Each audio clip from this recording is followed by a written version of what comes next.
इस सृष्टि में जब जब धर्म कमजोर पड़ता है और अधर्म अपना राज जमा लेता है, तब तब ईश्वर स्वयं धरती पर अवतार लेते हैं। ये कहानी है उस युग की जब इंसान का दिल पत्थर बन चुका था, जब माँ रोती थी, बच्चे डरते थे और राज्य पर शासन कर रहा था एक निर्दयी अत्याचारी। उसका नाम था कंस। मथुरा की गलियों में सिर्फ चीखें गूंजती थी, मासूमों का खून बह रहा था और कंस अपने सिंहासन पर बैठकर हंस रहा था। उसका डर इतना गहरा था कि उसने अपनी ही बहन देवकी और उसके पति वसुदेव को कैद कर दिया। एक आकाशवाणी हुई थी, देवकी का 8वां पुत्र तेरा विनाश करेगा, और कंस एक एक करके उनके बच्चों को मारने लगा। धरती मां रो रही थी, देवता भी अशांत हो गए।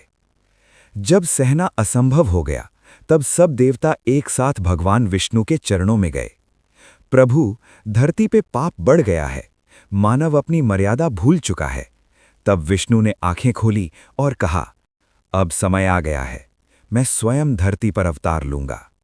प्रकाश फैला और पूरे ब्रह्मांड में शांति की लहर दौड़ गई। भगवान विष्णु ने निर्णय लिया, इस बार मैं जन्म लूंगा एक साधारण मानव के रूप में, मथुरा की अंधेरी जेल में, देवकी की कोख से, ताकि अधर्म का अंत हो और धर्म फिर से जीवित हो।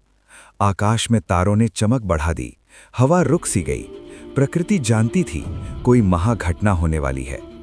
गहरी रात थी, बारिश जोरों पर थी। मथुरा की जेल के दरवाजे बंद थे, लेकिन भाग्य का दरवाजा खुल चुका था। और तब देवकी ने जन्म दिया एक दिव्य बालक को, वही बालक श्री कृष्ण। जेल की दीवारों में रोशनी भर गई, वसुदेव के हाथ खुद ब खुद खुल गए, दरवाजे अपने आप खुल गए। ये कोई साधारण बच्चा नहीं था, ये था ईश्वर का अवतार। ये सिर्फ शुरुआत थी, आगे वसुदेव का यमुना पार करना, गोकुल का रहस्य और कंस के अंत की कहानी बाकी है। पार्ट 2 में देखिए कृष्ण का गोकुल पहुंचना।